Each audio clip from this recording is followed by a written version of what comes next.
Baik, Bismillahirrahmanirrahim. Assalamualaikum warahmatullahi wabarakatuh. Selamat siang, selamat sore untuk kita semua. Semoga menjumpai dalam keadaan sehat walafiat. Alhamdulillah kita sudah di episode kedua dari Scores. Jadi Scores ini The School of Coral Reef Rehabilitation Restoration adalah memang dibuat untuk sebagai wadah pembelajaran sharing antara praktisi, mahasiswa dan juga akademisi di dalam dunia restorasi terumbu karang. Ini juga menjadi wadah bagi mahasiswa dari seluruh Indonesia dalam kerangka Merdeka Belajar Kampus Merdeka. Jadi dengan mengikuti MBKM Scores ini kalian bisa klaim kegiatan Scores dengan mata kuliah yang ada di masing-masing perguruan tinggi. Dan pada episode kedua ini kami mengucapkan kepada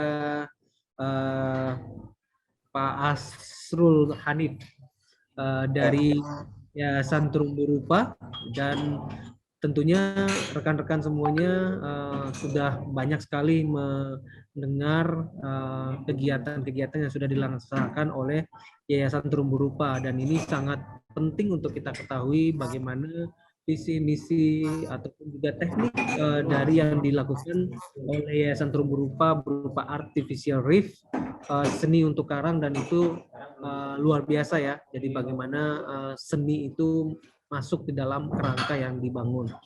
Dan pembicara kedua, kami juga mengucapkan terima kasih banyak kepada Bang Idris dari Yayasan Terumbu Karang Indonesia yang tentunya Terangi sudah melaksanakan berbagai upaya dalam proses restorasi atau rehabilitasi terumbu karang yang ada di Indonesia.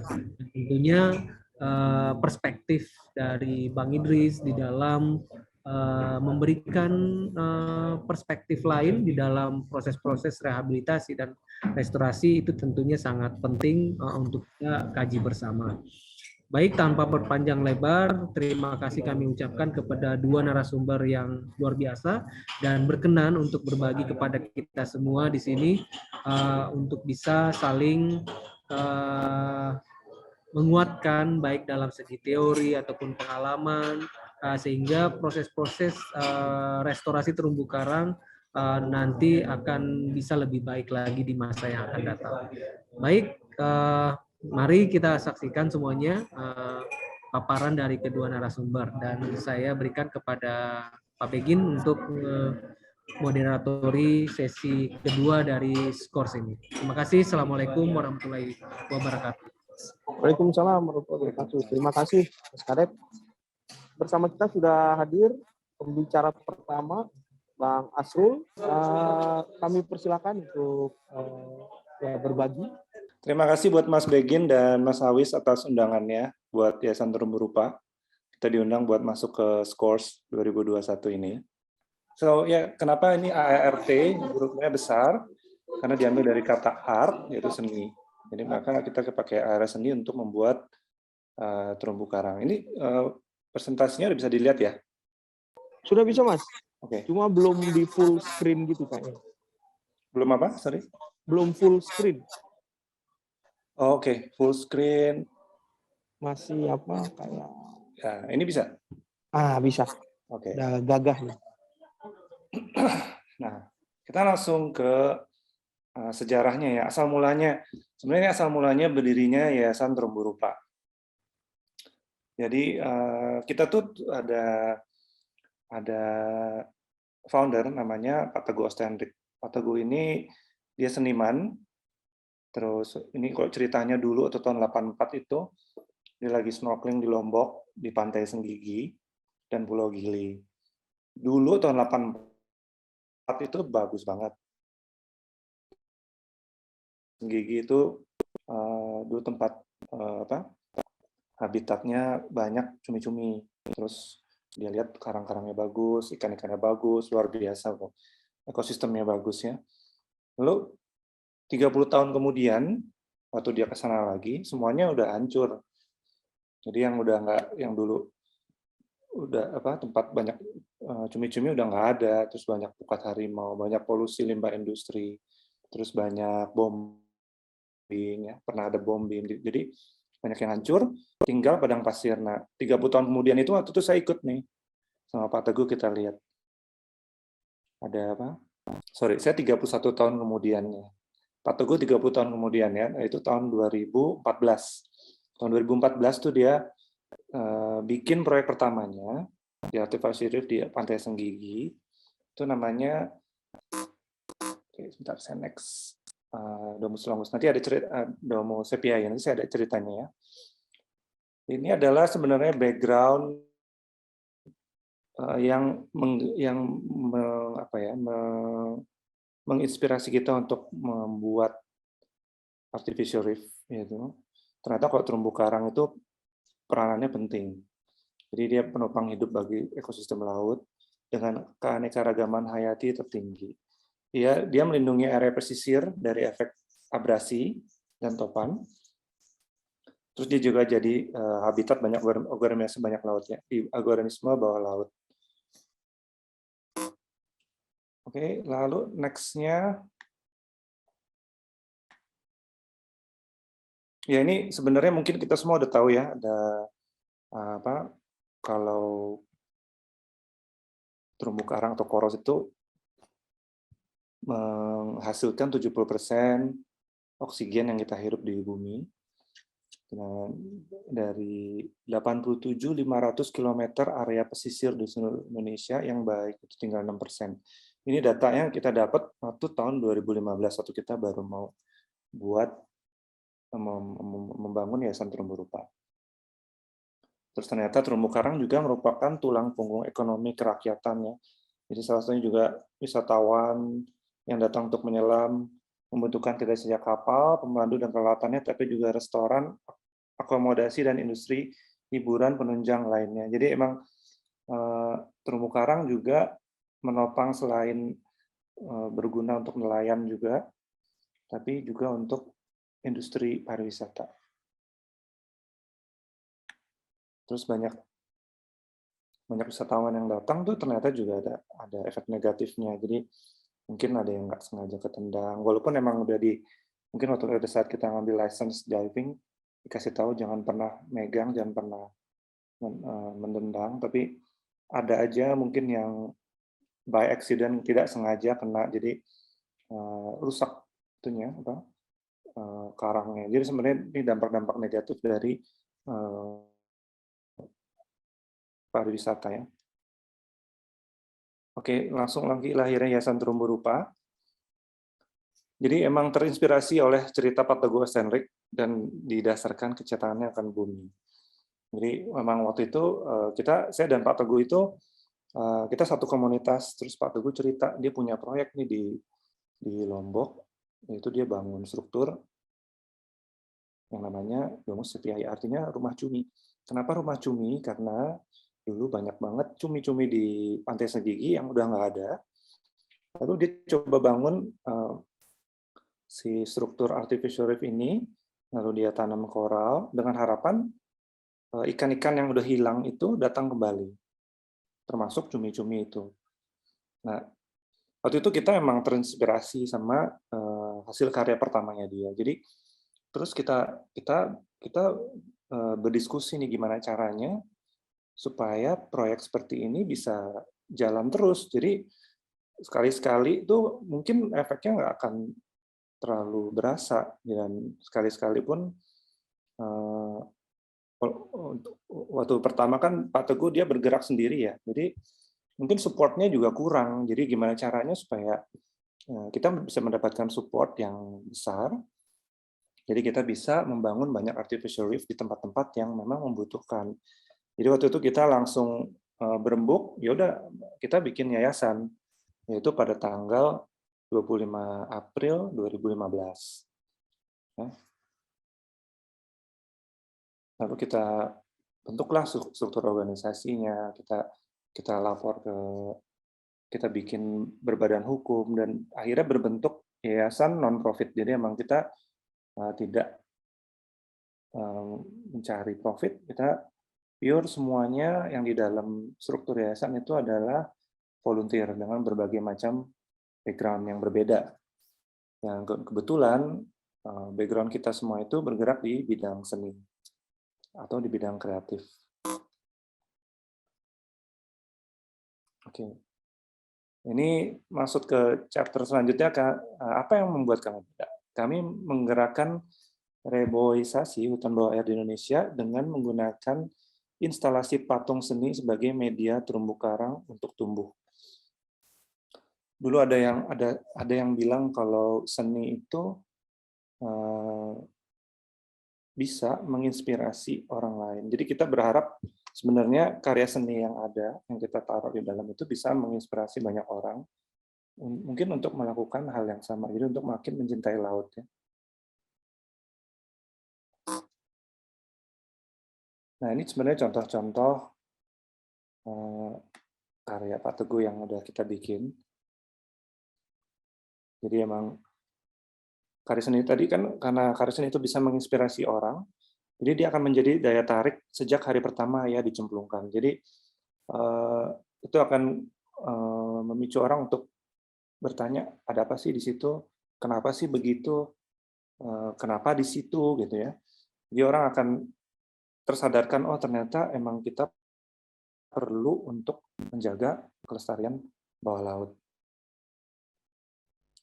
Lalu next-nya adalah yang sudah pernah kita lakukan.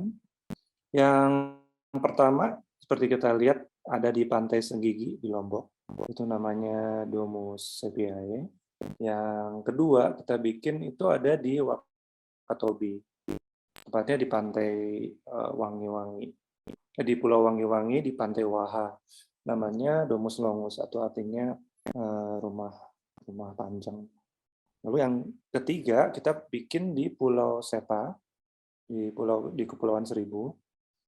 Di Pulau Sepa ini cukup spesial karena tantangannya banyak dan ada banyak yang diletakkan di sana. Ada sekitar domus 1, 2, 3, ada sekitar 5 domus ada di sana dengan berbagai macam bentuk yang berbeda-beda. Lalu yang selanjutnya ada di Pulau Bangka di Sulawesi Utara di Manado. Di situ ada dua domus. Lalu yang terakhir di Ternate dan Bangsering, Jawa Timur. Oke, lalu next-nya. Nah, next-nya adalah parameter pemilihan lokasi. Jadi emang yang pertama, kemudahan akses transportasi menuju lokasi.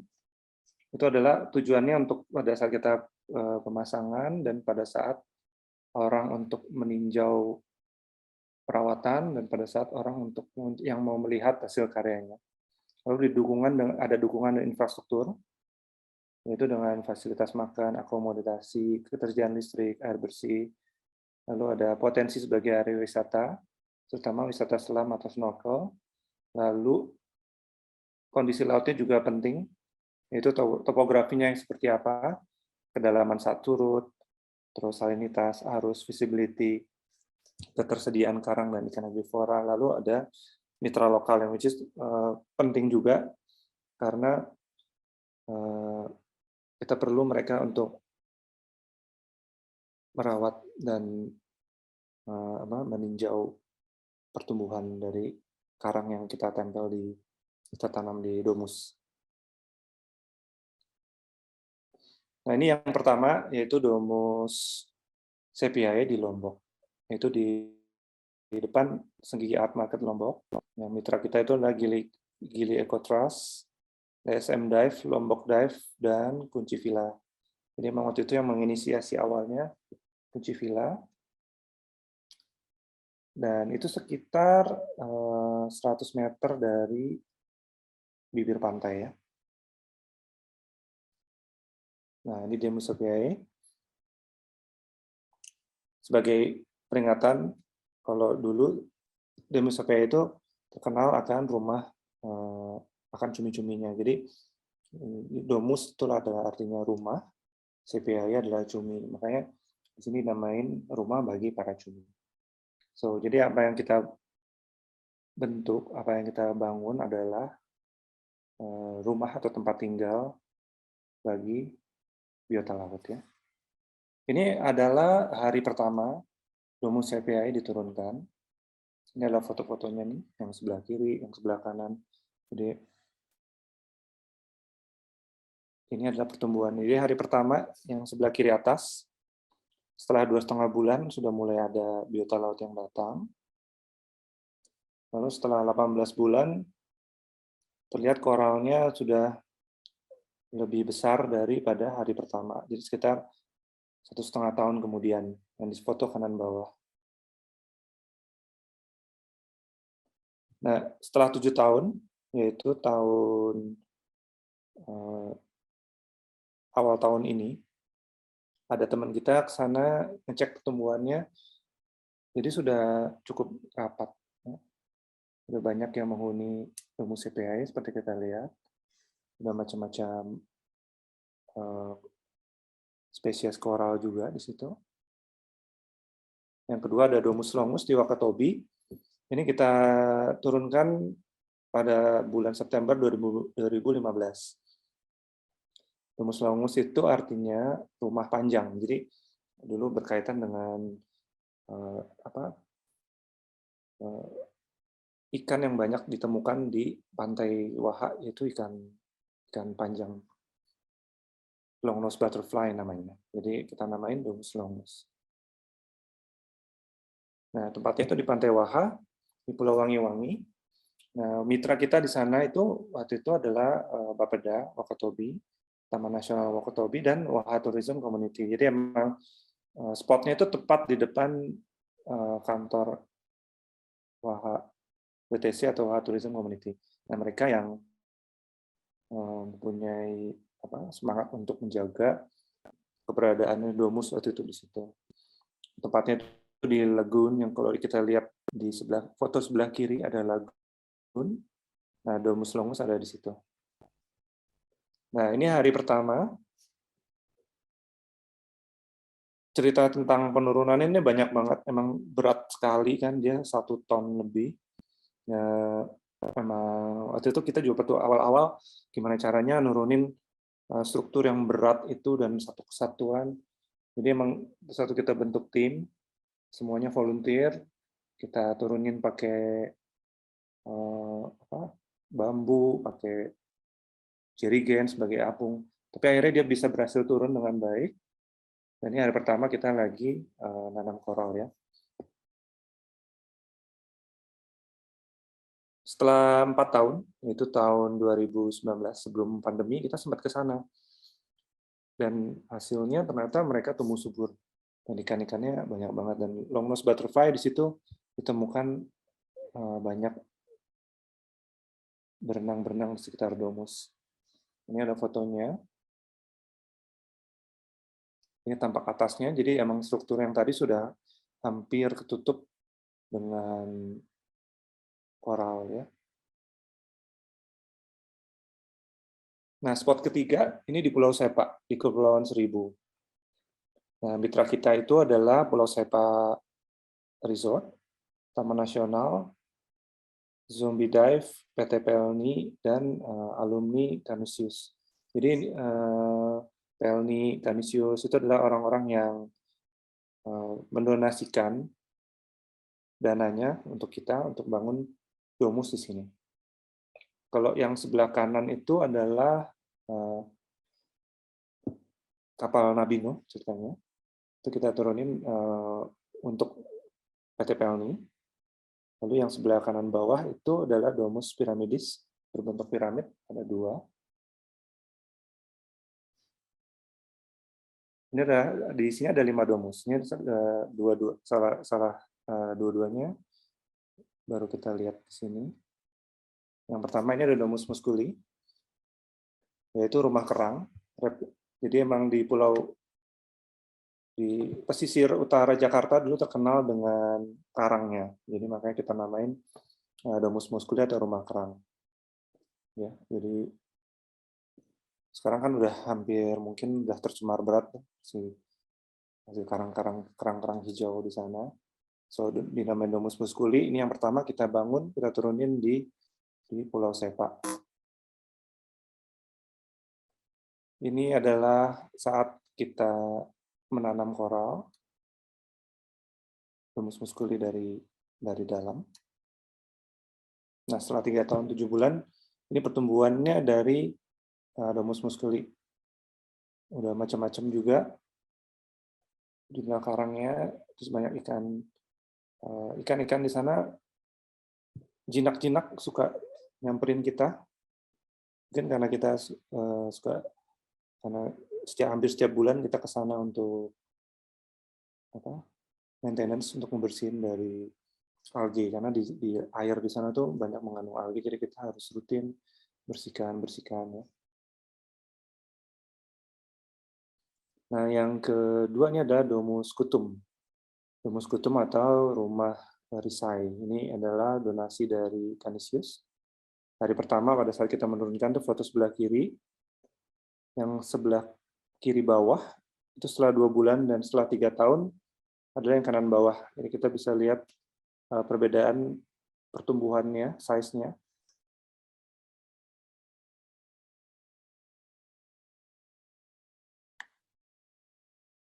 Oke, spot keempat itu di Pulau Bangka di Sulawesi Utara. Mitranya adalah Yayasan Sora Pulau, lalu PT Parkson Indonesia, dan PT Pelni. Kita di sana ada 2 domus, dan ada 2 donatur juga. Parkson itu adalah department store, ya, yang mungkin kita pernah dengar namanya Sentro. Jadi waktu itu mereka pernah menginisiasi untuk mengumpulkan dana untuk membangun domus. Ya, jadi yang kita bikin adalah domus piramidis, seperti foto yang sebelah kanan bawah. Lalu ada PT Pelni juga mendonasikan dananya untuk kita. Jadi kita bisa lihat fotonya. Ya, ini adalah tampak atas di Pulau Bangka. Jadi kenapa dipilih Pulau Bangka? Waktu itu karena sempat ada pembangunan tambang.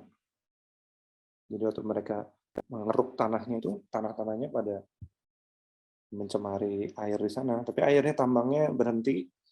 Jadi untuk mengembalikan ekosistemnya kita bangun domus di sana. Nah, ini adalah foto pada saat penurunan Domus piramidis. Ada 2 piece, ya. Kalau disatuin jadi membentuk piramida. Ada 2 segitiga. Ini yang pertama. Ini kalau dilihat kok heboh banget, emang ternyata berat banget. Ini 600 kilo dan tantangannya juga cukup banyak karena airnya pada saat itu tiba-tiba berombak. Jadi kita butuh banyak sekali tenaga volunteer untuk membantu menurunkan. Nah, ini namanya Domus Piramidis Dugong. Karena di Pulau Bangka terkenal akan habitat dugong di situ. Ya, ini adalah foto pertama, hari pertama pada saat diturunkan. Nah, ini adalah yang kedua, domus yang kedua di Pulau Bangka. Pada saat kita penurunan, di sini untuk motifnya berbeda, yaitu kuda laut. Jadi di Pulau Bangka ini banyak sekali ditemukan spesies kuda laut macam-macam yang menjadi daya tarik fotografer atau diver yang suka makro. Jadi untuk yang kedua dari domus kedua di Pulau Bangka, ini yang didonasikan dari PT Pelni, kita bertemakan kuda laut.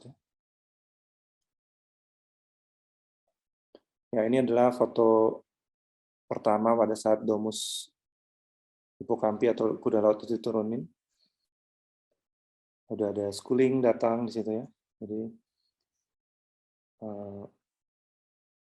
efeknya yang kita lihat, untuk kita rasakan tuh positif pada saat itu, ya.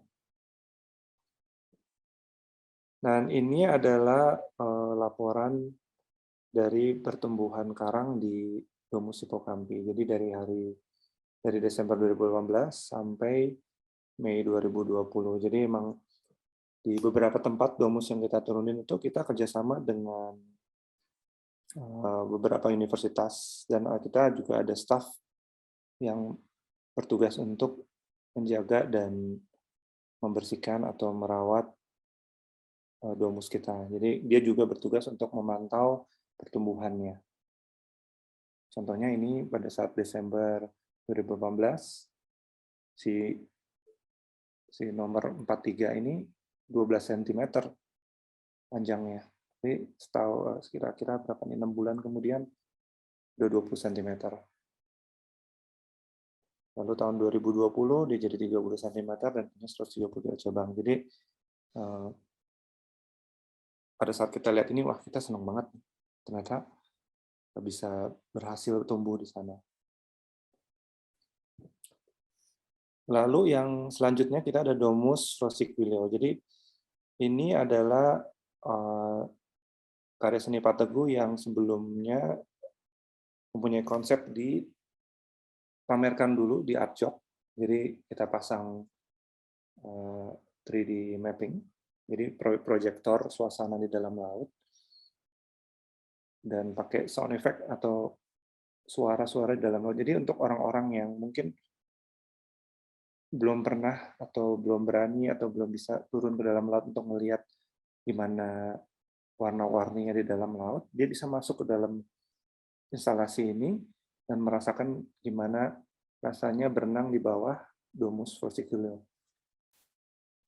Dan ini kita dipamerkan di Art Jog selama sebulan, di waktu sebelum pandemi tentunya 25 Juli sampai 25 Agustus.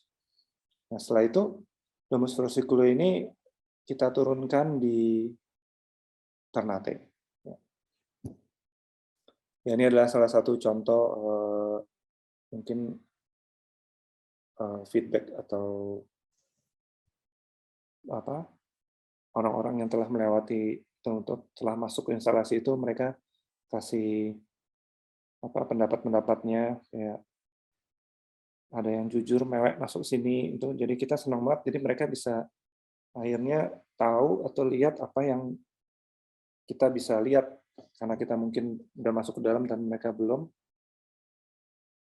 Jadi kita senang sekali bisa sharing gimana rasanya di dalam laut itu ya.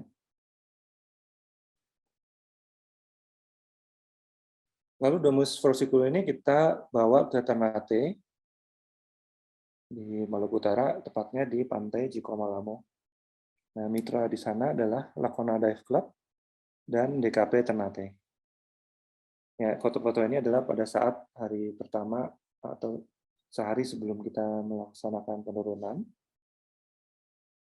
Nah, setelah diturunkan, ini suasana hari pertamanya di bawah laut, masih kosong. Setelah 24 bulan, ini adalah foto terbaru dari Pantai Jikomalamo. Kita dikirimin dari mitra kita sekitar 2 bulan yang lalu ya. Nah ini suasananya sekarang udah penuh dengan karang di atasnya. Ya ini juga laporan dari staf kita di sana dan mahasiswa yang melakukan penelitian di sana. Jadi ini adalah dia melakukan penelitian grafik pertumbuhan karangnya, lalu ada total populasi ikannya sebanyak ini yang terdata, dan macam-macam spesies yang terdata di sebelah kanan bawah. Lalu ini ada contoh pertumbuhan karang dari hari pertama dan 24 bulan kemudian. Lalu ya, domus yang terakhir itu ada di Bangsering, di Banyuwangi, di Pantai Bangsering, Jawa Timur. Mitra di sana adalah komunitas nelayan ikan hias, Samudra Bakti, dan FPIK Universitas Brawijaya. Ini foto-foto ada pada saat penurunan hari pertama. Dan dinamakan Domus Coronarius Circularis, dan kita lihat juga motifnya itu adalah virus yang sangat terkenal sekali. Karena memang Domus ini diinisiasikan pada saat pandemi, yaitu tahun 2020. Dan kita turunkan pada akhir tahun, yaitu Desember 2020, tahun lalu.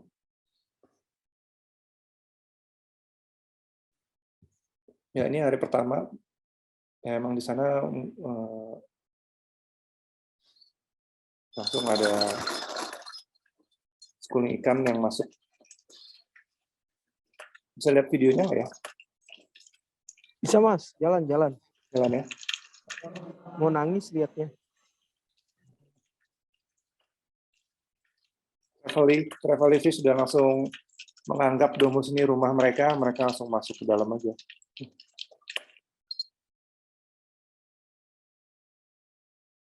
Oke, nah,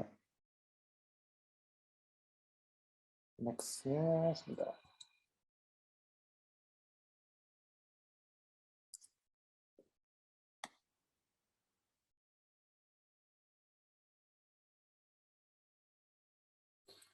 Ya, ini sebenarnya ada catatan-catatan. Jadi alasan kenapa Domus itu ada di sana itu berdasarkan pemilihan lokasi harus ada infrastruktur yang memegang peranan penting untuk mencapai tujuan menciptakan titik wisata selam baru. Lalu keberadaan mitra lokal sangat penting dan membantu kegiatan penurunan artificial reef dan pemeliharaan karang pada struktur. Ya, jika pemeliharaan penuh waktu tidak dimungkinkan karena masalah pendanaan, sumber daya, dan lain-lain, maka monitoring dilakukan di bulan-bulan saat arus kencang agar bibit karang yang patah termonitor dan yang lepas bisa diganti. Lalu monitoring dan pemeliharaan dilakukan oleh tim atau mitra lokal yang berdomisili di area artificial reef dan bekerja sama dengan institusi pendidikan sebagai narasumber.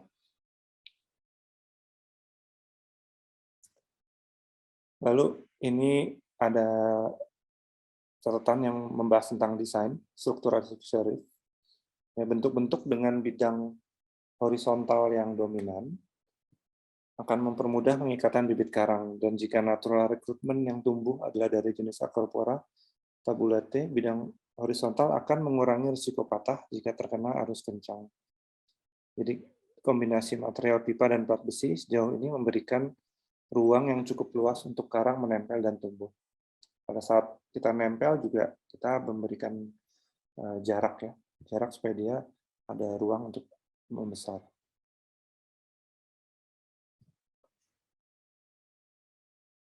Kita juga menerapkan beberapa metode rekonstruksi karang, dan pada umumnya semua bisa menambah populasi karang di struktur artificial reef. Tapi kualitas air juga penting, yang membedakan cepat atau banyak tidaknya karang bertumbuh. Contohnya kayak di Pulau Seribu, kualitas airnya sangat kurang baik, jadi perawatan harus ditambah, dimaksimalkan. Lain halnya dengan waktu di Wakatobi, kualitas airnya sangat bagus, itu sangat minimal perawatan, tapi pertumbuhannya cepat sekali. Kalau foto yang di sebelah kiri bawah ini adalah metode transportasi bibit karangnya. Lalu kita juga pernah menggunakan teknologi Biorock. Jadi mungkin Mas Begin dan Mas Awis sangat expert di bidang Biorock. Kita terima kasih banget, itu sering banget kita kerjasama bareng, terus sharing informasi, sharing teknologi. Ya, dengan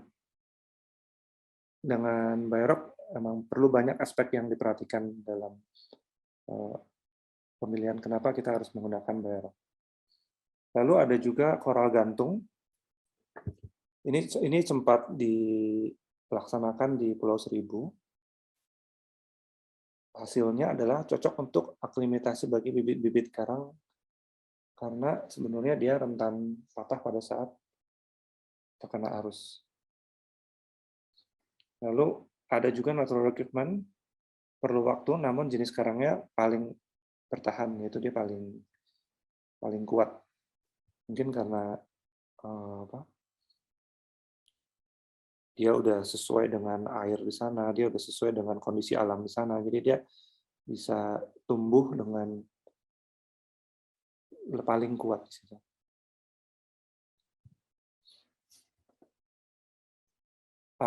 Ini ada catatan lagi, jika menggunakan mineral akrasi atau biorok menjadi pilihan dan solar panel jadi sumber suplai listrik, maka lokasi pemasangan solar panel termasuk faktor yang perlu benar-benar diperhatikan.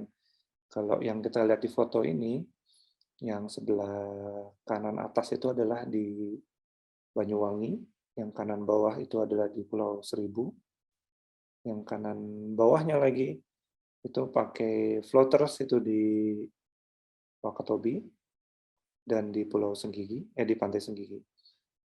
Yang sebelah kiri bawah itu di Pulau Bangka.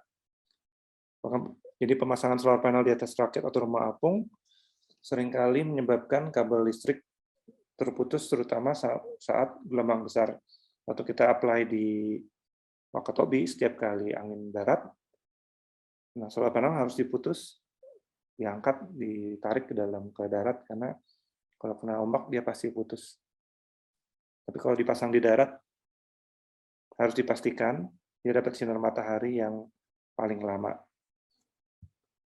Biasanya sih hadap timur, miring, atau atas, kita lihat arah matahari terbitnya. Makanya di sini arahnya pasti dia agak miring dan ke menghadap matahari. Ya, ini sebenarnya adalah foto-foto turis atau wisatawan atau divers yang lagi berkunjung ke Bangsering, ke Ternate, lalu ada di Pulau Senggigi. Ini adalah foto-foto mereka. Yang sebelah kiri ini di Ternate, sebelah kanan ini di Pulau Bangka, yang kanan bawah ini di Pulau Seribu, yang kiri bawah itu di Pulau Seribu juga. Jadi kebanyakan desain domus itu memiliki ruang di bawah atau di dalam, jadi seperti terowongan atau segitiga juga ada ruangan di bawahnya. Itu fungsinya sebenarnya untuk divers, jadi untuk mengurangi beban gua atau karang alami. Divers yang mau merasakan rasanya masuk ke dalam kolong bisa ke domus ini, jadi bisa latihan di dalamnya. Tapi tentunya dengan warning sebelumnya, jangan nabrak karang ya. Gitu. Nah, selain kita membuat domus juga, karena emang tujuannya kita kan mau mensosialisasikan terumbu karang melalui karya seni, salah satunya juga kita membuat buku ilustrasi untuk anak-anak, yaitu kisah Kori dan Kocak. Nah, buku ilustrasi ini tuh kita kerjasama juga dengan Mas Begin, karena kita perlu make sure nih betul nggak nih kalau ceritanya kita bikin seperti ini, keadaan sebenarnya masuk akal atau tidak. So, karakter utamanya ada dua, Kori dan Kocak. Yang Kori itu adalah koral jari, Kocak itu adalah koral cabang. Sebenarnya itu singkatan sih sebenarnya. Tapi kita bikin dua karakter berdasarkan dua spesies koral ini. Sekarang udah ada 6 judul, dan buku ilustrasi ini kita sumbangkan ke sekolah-sekolah. Jadi kita kasih ke perpustakaan untuk mereka baca. Jadi mereka tahu, mereka bisa teredukasi pentingnya koral, pentingnya kenapa turtle kura-kura. Jadi emang cerita-ceritanya itu didasarkan dengan keadaan yang terjadi di saat ini ya. Nanti kalau misalkan mau baca bisa kontak kita. Nah, yang terbaru itu yang sebelah kanan, kita bikin permainan ular tangga. Ini juga ada message-message di dalamnya, message-message edukasi di setiap langkah yang para anak-anak mainkan ya. Ya, mungkin yang terakhir nih, udah masuk ke bagian terakhir, informasi. Kalau kita mau tahu informasi tentang Yayasan Terumbu Karang, bisa langsung lihat di YouTube channel kita atau di IG kita, bisa langsung kontak di message di IG kita atau di Facebook. Dan ini adalah orang-orang yang teman-teman kita yang mendukung kita semua dari hari pertama. Ya, kita semua background-nya beda-beda, tapi kita punya satu misi dan tujuannya. Oke. Terima kasih. Ini paparan dari saya. Mungkin ada diskusi dari teman-teman semua. Baik, terima kasih Mas Asrul. Ini karena ada 2 penanya di chat ya. Mungkin langsung dijawab aja. Yang pertama dari Ruli ya. Mbak Ruli, Oh, aku coba lihat. mohon izin bertanya, transplantasi ini sifatnya permanen atau bukan? Kekuatan bahannya bagaimana? Apakah tahan karat? Khawatir sudah cakep-cakep, cetar membahana, indahnya koral, padat, tiba-tiba menjadi roboh. Itu yang pertama. Yang kedua, dari Daeng Cambang. Ini bagaimana mendapatkan buku tersebut? Kami di Natuna sepertinya bagus buat anak-anak sekolah. Silakan Mas Asrul. Mungkin untuk menjawab transplantasi ini sifatnya permanen, betul permanen. Jadi emang dia diharapkan akan tumbuh terus di situ. Kekuatan bahannya bagaimana? Ya, apakah tahan karat? Nah, itulah kenapa waktu itu kita sempat kerjasama dengan Bayrok Indonesia, karena ada apa? Ada aliran listrik yang dialirkan ke pipa besinya. Pipa besinya itu juga ada syaratnya, ketebalan berapa, ya, terus jenisnya apa. Setelah dialirkan listrik, dia akan menarik limestone yang akan menutup lapisan besinya, dan itu akan mencegah karatnya di situ. Lalu selain itu juga kita pakai besi tahan karat. Yang kalau kita tidak pakai sistem Bayrok, kita pakai besi yang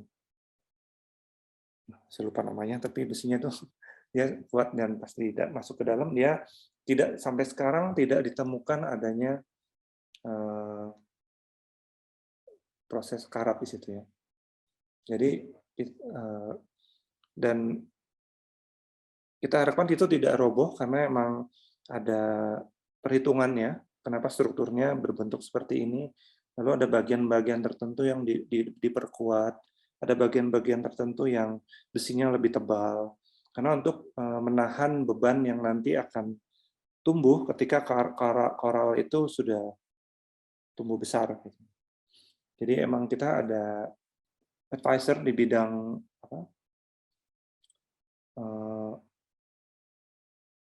dia bagian konstruksi sebenarnya.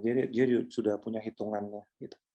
Jadi dia bilang besinya harus setebal ini, penampaknya harus sebanyak ini, kakinya harus berbentuk seperti ini, karena nanti perkiraannya dia supaya bisa menahan beban sekian. Gitu. Jadi emang udah ada perhitungannya. Lalu untuk dapat buku-buku edukasi ini bagaimana? Bisa kontak kita. Nanti sudah banyak sih yang sekolah-sekolah perpustakaan kontak kita langsung akan kita kirim ke sana. Kalau di Natuna boleh banget, bagus banget. Nanti bisa kontak saya langsung ya. Nanti kita bisa caprian ya. Lalu pertanyaan dari Novita. Dengan domus yang sangat besar, bagaimana terumbu rupa mendapatkan bibit karang? Apakah berasal dari nursery atau mengambil dari alam langsung? Terima kasih banyak. Nah, ada beberapa mitra yaitu nelayan lokal atau nelayan ikan hias. Nah, mereka itu mempunyai kewajiban untuk mendonasikan sekian persen karang untuk konservasi. Jadi biasanya kita kontak mereka dan mereka akan mengirim karangnya, karang baby koralnya ke kita. Lalu alternatif lain adalah kita cari karang-karang yang patah di dalam, mungkin karena pernah kena arus atau dia terbalik atau patah, itu kita ambil. Yang masih hidup kita ambil. Ya, mudah-mudahan itu bisa menjawabnya. Lalu ada pertanyaan dari Veronica mengenai transplantasi ini, kira-kira estimasi biayanya berapa? Kemudian membutuhkan waktu berapa lama dalam persiapan sampai akhirnya diturunkan ke laut? Dan siapa saja yang berkontribusi dalam kegiatan ini? Kalau untuk biaya, itu sangat tergantung letak titiknya di mana. Biasanya kita harus cari tahu dulu titiknya itu, seperti yang tadi kita bahas, ada infrastruktur pendukungnya itu berupa apakah di sana ada sumber daya besinya atau ada sumber daya listrik atau ada area untuk membangun. Kalau tidak ada, biasanya kita bangun di Jakarta dulu, lalu kita dismantle, kita potong-potong lagi, kirim ke sana untuk dirakit kembali. Nah, ini biaya sebenarnya sangat fluktuatif karena juga berkaitan dengan volunteer yang ada di sana untuk membantu menurunkan, untuk membantu menanam karang. Dan itu biasanya kita sudah ada volunteer yang langganan yang biasa membantu kita. Jadi udah sistem kerjanya sudah paham sekali, dan kita emang sempat mengembangkan gimana sih cara penurunan itu. Kita sempat belajar juga. Jadi sampai akhirnya kita menemukan metode yang paling tepat untuk menurunkan. Nah, orang-orang yang mengerti dan dapat melaksanakan ini secara efektif dan efisien itu harus ada, yang nantinya juga akan kita undang orang lokal untuk kita kasih tahu caranya. Ini caranya kalau misalkan kalian nanti suatu hari mau menurunkan juga, ini caranya begini. Ya, itu juga termasuk biaya karena kita harus menerbangkan mereka ya. Dan biaya ini biasanya datang dari donatur. Jadi kita lihat dulu donatur ada biaya berapa, lalu kita harus sesuaikan dengan desain domusnya nanti seperti apa. Jadi untuk estimasi biaya itu sebenarnya kalau mau di range itu bisa dari 50 juta sampai ke 300 juta tergantung jaraknya. Oke. Mudah-mudahan bisa menjawab. Apakah ada yang Kayaknya kurang cukup, jelas? Mas Asrul. Ya. Sangat jelas ini dari Mas Asrul ya. Sebenarnya kalau mau dihitung biaya jasanya Pak Teguh ya, yang bikin Pak Teguh nggak kebayar tuh ya. Iya. Pak Teguh, kita semua karena volunteer jadi Pak Teguh nggak mau dibayar. Tapi sebenarnya jasa yang dia keluarin tuh ya tak ternilai mungkin ya. Iya. Jadi Pak, teman-teman mungkin ya belum ya, Pak Teguh ini termasuk salah satu seniman terbaik Indonesia ya. Ibarat kata tuh pipa bolong dia gergaji terus dia tanda tangani itu bisa harganya bisa 50 juta ya Mas Asro ya. Ya, dia pelukis dan pematung. Lukisannya juga mungkin lebih terkenal di luar ya. Iya. Baik, nanti Mas Asro itu ada beberapa pertanyaan di chat, mungkin bisa langsung dijawab. Nah, mungkin saya ini ada ini senior nih, Pak Sam nih, terakhir nih Pak Sam, mangga Pak Sam.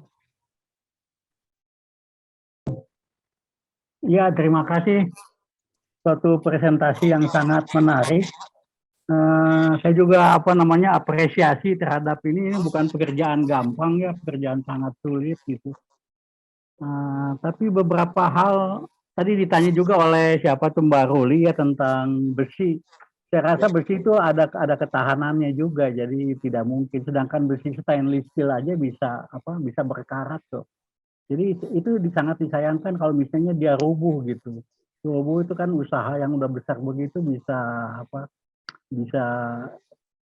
bisa ya gagal begitu nanti terumbu karangnya mati. Ini pernah tahun 80 ya kami bikin begitu di Pulau Pari, itu ada ibu siapa ya lupa, itu dia bikin ini, dia saya rasa pionir waktu terumbu karang gitu. Itu terumbunya ditaruh di keranjang-keranjang plastik begitu ya.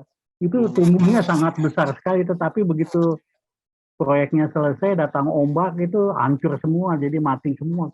Padahal tumbuhnya itu sangat bagus sekali. Nah itu yang sangat ditakutkan juga nanti dengan besi ini. Pasti mungkin ya 10 tahun atau lebih nanti suatu saat dia akan rubuh juga nanti itu.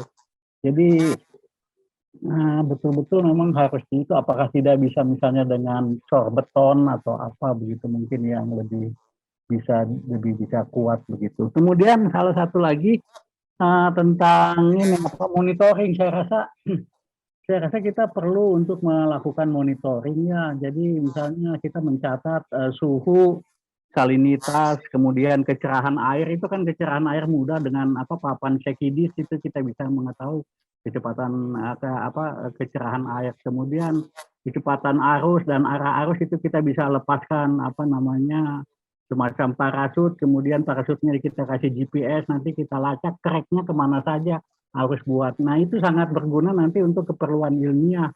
Misalnya ada teman-teman dari universitas bisa menghitung kecepatan tumbuh karang itu merupakan fungsi dari faktor oceanografi misalnya. Itu penting itu ya. Kemudian misalnya nanti ada suatu saat ada saat tertentu misalnya ada gejala fenomena coral bleaching mungkin karena ada fenomena misalnya El Nino begitu yang menyebabkan suhu naik. Suhu 1 derajat naik aja selama 2 minggu atau 4 minggu itu akan mematikan koral gitu. Jadi itu bisa kita monitor gitu. Apakah terumbu yang ini dia tahan terhadap stres terhadap suhu waktu terjadi bleaching begitu. Nah itu sangat menarik. Jadi nanti bisa teman-teman dari universitas atau teman-teman itu bisa mengolah datanya, kemudian itu menjadi menambah menambah pengetahuan yang bagus sekali untuk usaha konservasi dari transplantasi terumbu karang itu. Terima kasih mungkin. Ya, terima kasih Pak Sam. Baik, itu masukan ya Pak Asrul ya. Ya, betul. Kita emang kalau besi yang kita pakai terakhir itu besi galvanis. Ya.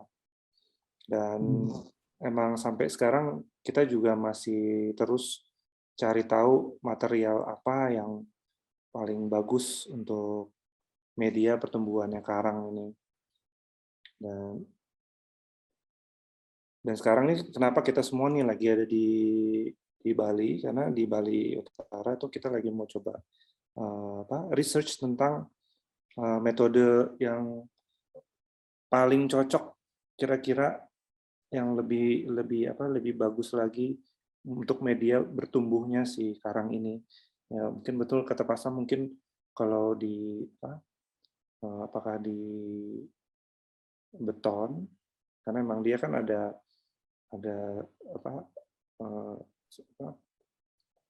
penampangnya itu bisa ada banyak rongga yang untuk si karang itu untuk nempel dengan kuat ya. Dan di besi yang kita bikin juga sebenarnya ada rongga-rongga yang dibolongin tuh supaya dia bisa menancap atau memegang dengan kuat.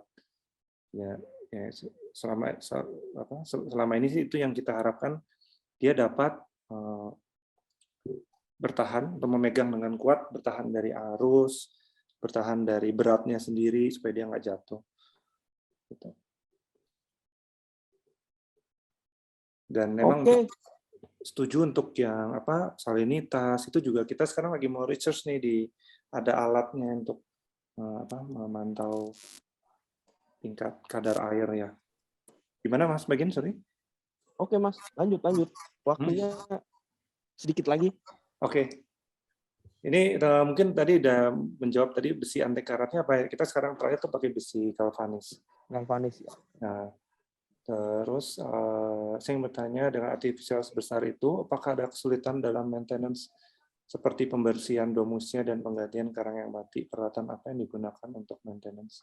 Dan sejauh ini hasil yang paling challenging itu yang di Pulau Seribu karena banyak sekali algae.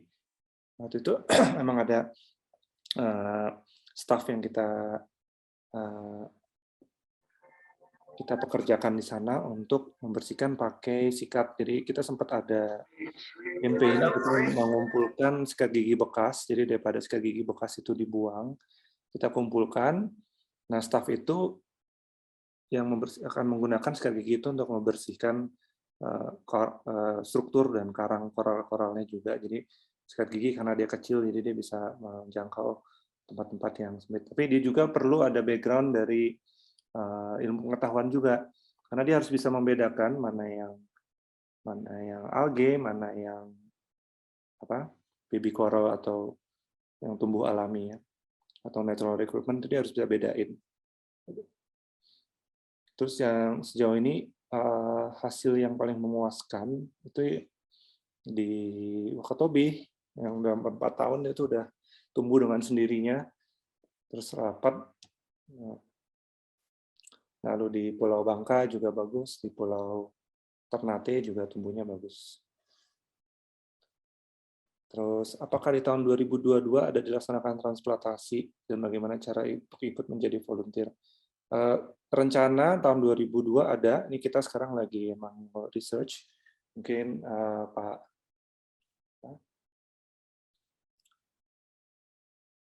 Teguh sekarang lagi ada di Bali juga, dia lagi mau ke utara sama Bu Mira, lagi mau research, mau lihat lokasinya. Kalau mau ikut volunteer bisa kontak kita, kita ada alamat email juga di sentrumburupa@gmail.com, saya tulis di chat ya.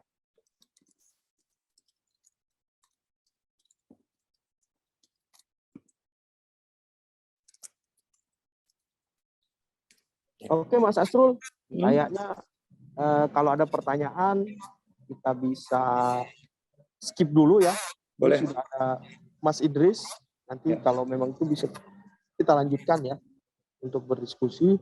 Nah, terima kasih Mas Asrul atas presentasinya yang sangat inspiratif, dan teman-teman ini yang ngerjain bukan orang perikanan gitu ya, bukan orang kelautan gitu ya, tapi ini adalah memang orang-orang yang peduli gitu terhadap ekosistem terumbu karang, yang tahu sadar bahwa terumbu karang itu punya value lebih gitu.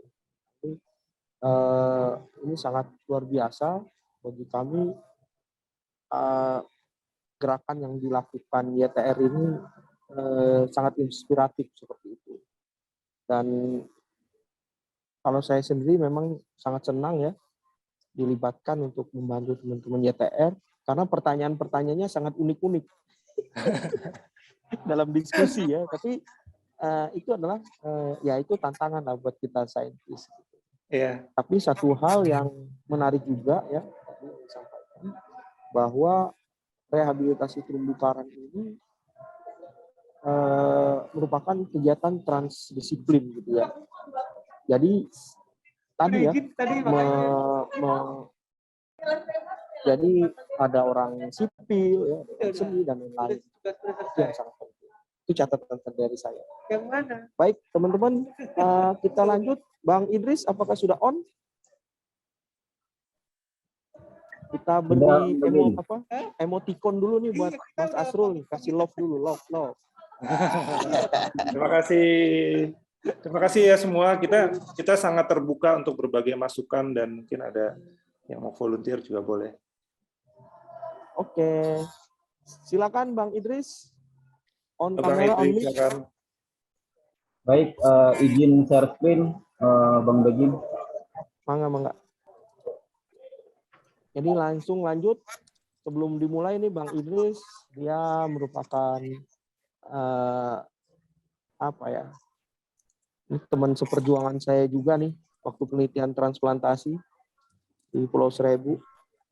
Dan sekarang sudah banyak dilakukan bersama Yayasan Terangi ya untuk rehabilitasi terumbu karang di Indonesia. Akan banyak sekali pengalaman ya yang sudah dilakukan oleh teman-teman Terangi, dan ini sangat penting juga buat kita karena setiap orang pasti punya pengalaman dan mungkin punya cara pandang atau strategi yang berbeda walaupun pertanyaannya masalahnya sama seperti itu. Nah, inilah tujuan dari course ini ya, bagaimana kita melihat teman-teman yang sudah di lapangan dan ketemu permasalahan di lapangan dan mereka punya solusi dan jalan yang mencapai jalan ninja yang berbeda seperti itu. Oke, Bang Idris, lanjutkan. Baik, terima kasih atas waktunya Bang Begin. Senang sekali ya bisa berbagi pengetahuan atau informasi di acara ini. Sebelumnya apakah suara saya terdengar jelas, teman-teman, Bapak Ibu sekalian? Wih, jelas banget, Bang. Baik, banget. Terima kasih karena di sini kondisinya hujan, jadi saya takut tidak terdengar. Baik, ini judul yang saya coba angkat sebenarnya restorasi dan atau rehabilitasi terumbu karang, di mana menjadi sebuah pilihan bijak di antara kepastian. Jadi kenapa saya gunakan pilihan bijak di antara ketidakpastian ini, karena sebenarnya kegiatan rehabilitasi atau restorasi ini sifatnya adalah case by case. Jadi tidak bisa di generalisir di masing-masing wilayah. Itu tentu akan menghadapi masalah dan tekanan yang berbeda-beda dan tidak bisa kita menggunakan satu pendekatan yang generik untuk semua lokasi tersebut. Itu yang kenapa saya mengangkat pilihan bijak di antara ketidakpastian ini. Kemudian sedikit saya bercerita terkait dengan Yayasan Terumbu Karang Indonesia atau Terangi. Kami adalah lembaga nirlaba yang berdiri tahun 99 yang bertujuan untuk mendukung konservasi dan pengelolaan sumber daya terumbu karang Indonesia secara berkelanjutan. Visi yang diusung oleh Terangi adalah menjadi organisasi non-pemerintah yang profesional dan mandiri, menghubungkan masyarakat dan pengetahuan menuju terumbu karang Indonesia lebih baik. Kemudian ada 5 misi yang kami usung di sini untuk mencapai visi tersebut. Pertama adalah meningkatkan kapasitas masyarakat sesuai dengan perannya dalam pengelolaan terumbu karang Indonesia. Kedua, menginspirasi serta meningkatkan partisipasi masyarakat dalam pengelolaan terumbu karang Indonesia. Yang ketiga, mengembangkan pengetahuan tentang pengelolaan terumbu karang itu sendiri. Dan yang keempat ini lebih ke internal organisasi, dan yang 5 juga ke internal organisasi. Jadi lebih kepada sumber daya dan tata kelola dari organisasi Terangi sendiri supaya bisa mandiri. Ini pendekatan yang kami gunakan di Terangi dan juga beberapa area kerja yang sudah kami lakukan. Pertama adalah melalui divisi sains dan teknologi, di mana di divisi ini berguna untuk menyediakan data dan informasi terkait terumbu karang yang berguna sebagai dasar pengelolaan dan pengambil kebijakan nantinya. Kemudian divisi yang berikutnya adalah pengelolaan ekosistem terumbu karang, di mana dalam divisi ini dari divisi sains dan teknologi mendapatkan data, kemudian akan mengeluarkan sebuah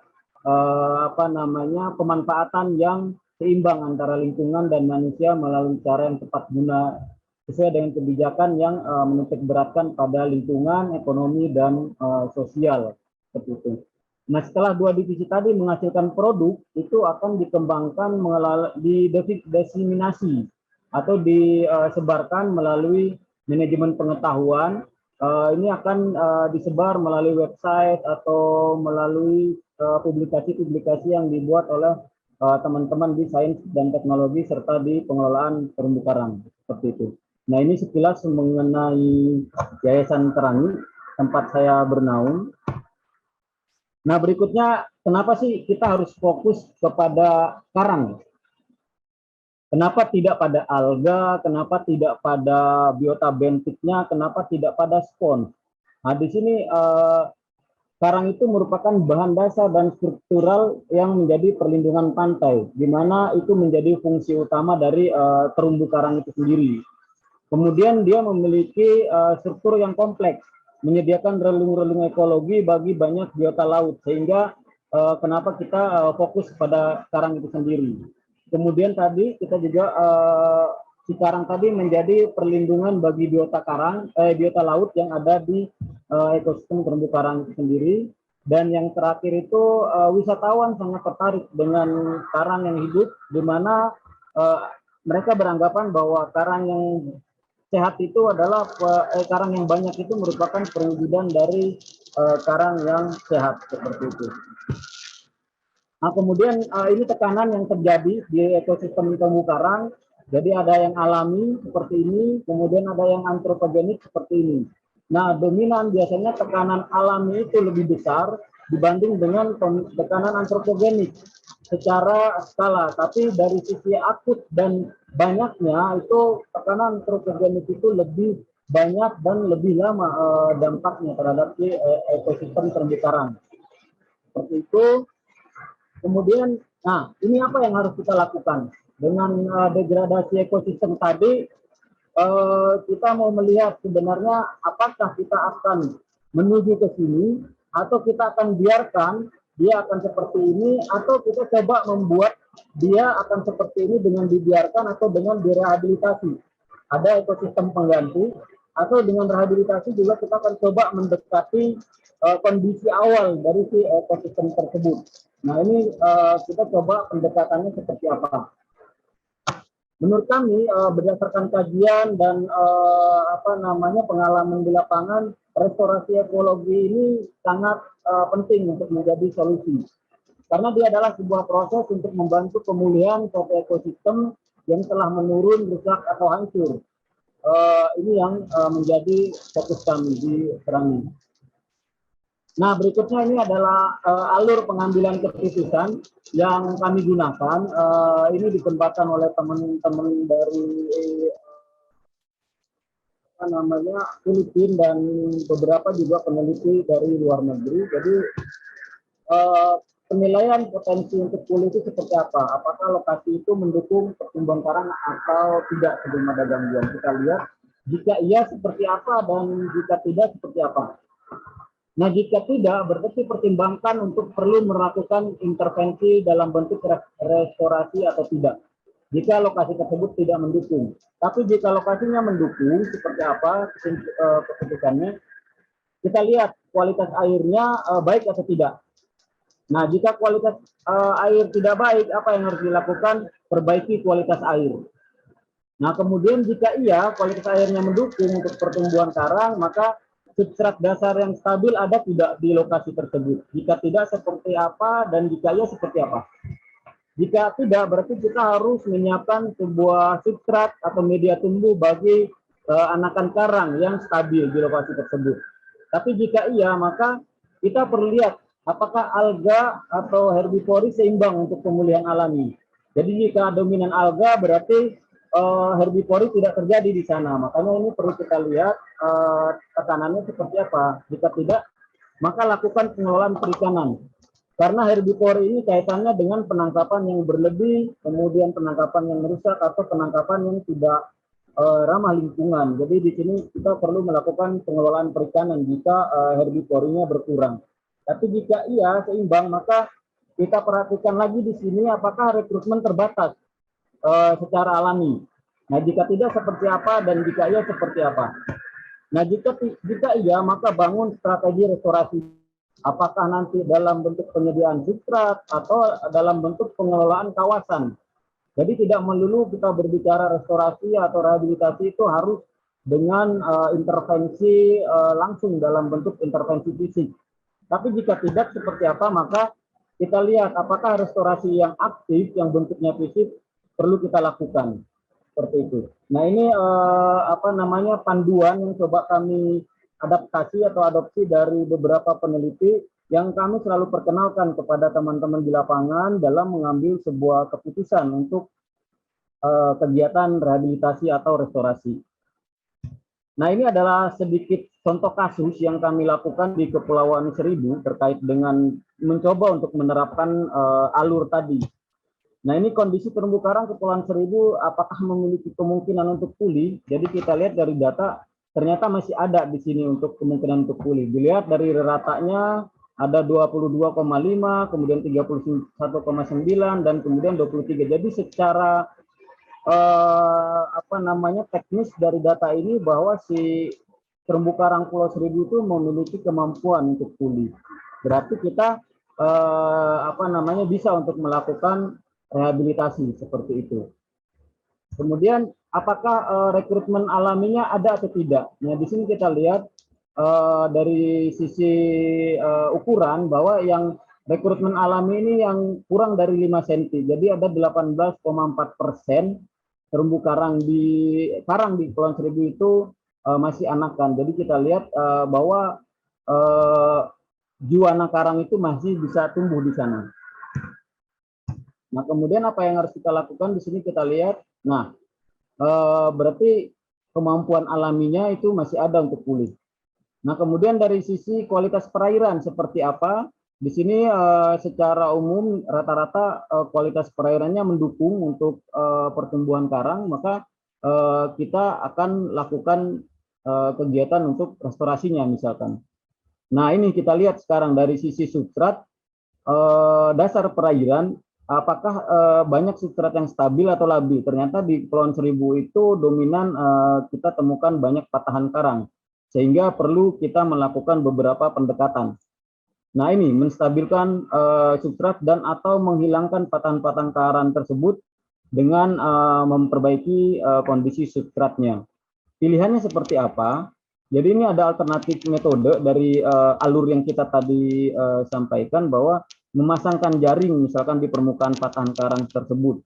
Kemudian membungkus patahan karang dengan jaring atau tempat penempelan juwana karang, kemudian memasang struktur yang ekorif yang kemarin banyak diuji cobakan di Manado, di mana si ekorif ini diharap bisa menancapkan jari-jarinya di patahan karang tersebut sehingga jika ada gelombang atau arus dia masih bisa bertahan seperti itu. Nah, ini gambarannya. Jadi ini yang di Kepulauan Seribu, ini yang di Manado yang diuji cobakan seperti itu. Nah, berikutnya jika kondisi berbeda lagi, restorasi dan atau rehabilitasi ini berbasis rekrutmen. Kita lihat kondisi lingkungannya harus relatif stabil, jadi tidak ada kondisi yang menyebabkan tekanan cukup tinggi terhadap ekosistem tersebut. Kemudian jumlah juwana karang mencapai 18% tadi sudah di awal. Nah, kemudian kemampuan regenerasi secara alami ini terlihat cukup tinggi dari yang kemampuan anakan karang ini di 18%. Nah, kondisi relatif stabil di sini dimaksudkan adalah fenomena bleaching dan atau pencemaran besar-besaran seperti tumpahan minyak, ledakan alga itu tidak terjadi. Kemudian kegiatan penangkapan ikan di lokasi adalah seimbang. Nah, maka bisa kita gunakan restorasi dan atau rehabilitasi itu untuk membantu mempercepat rekrutmen karang yang pertumbuhannya lambat dengan tingkat rekrutmen yang cukup rendah. Jadi seperti ini. Jadi ini rekomendasi yang coba kami arahkan. Jadi proteksi daerah atau lokasi yang terdapat banyak jenis karang yang pertumbuhannya lambat tadi, entah di Pulau A, Pulau B, atau Pulau C. Kemudian yang kedua, penyediaan substrat yang cocok bagi penempelan juwana karang yang pertumbuhannya lambat. Dan yang ketiga adalah dengan transplantasi karang, di mana kita harus memperhatikan kondisi donor karang yang kita ambil jika kita mengambil dari alam. Nah, seperti ini. Kemudian ini beberapa yang coba kami hadirkan di materi ini, yaitu terkait dengan kondisi lingkungan yang mengalami tekanan besar. Jadi yang harus didekati adalah tekanan lingkungannya apakah menyebabkan perubahan struktur komunitas terumbu secara drastis. Berikutnya adalah seperti pada kejadian pemutihan karang atau tumpahan minyak, itu menyebabkan perubahan struktur komunitas ekosistem terumbu karang itu akan terjadi penurunan Sehingga hal ini perlu dilakukan inisiatif pengelolaan aktivitas antropogenik yang akan menghalangi proses pemulihan alami tadi. Nah, di sini kami coba melihat restorasi dan atau rehabilitasi yang dilakukan adalah meningkatkan populasi dari karang yang kondisinya dominan di lokasi seperti Montipora, Ceratopora, dan Funia. Nah, ini mungkin lebih kepada pengelolaan kawasan di mana lokasi yang banyak terdapat jenis-jenis karang tersebut. Kemudian di ketiga, maka kita perlu juga melakukan restorasi fisik dalam bentuk misalkan penyediaan substrat, kemudian transplantasi itu bisa dilakukan tentunya dengan tetap memperhatikan kondisi donor yang akan kita ambil dari alam. Seperti ini. Nah, kemudian jika pendekatannya dengan terumbu buatan, ini ada beberapa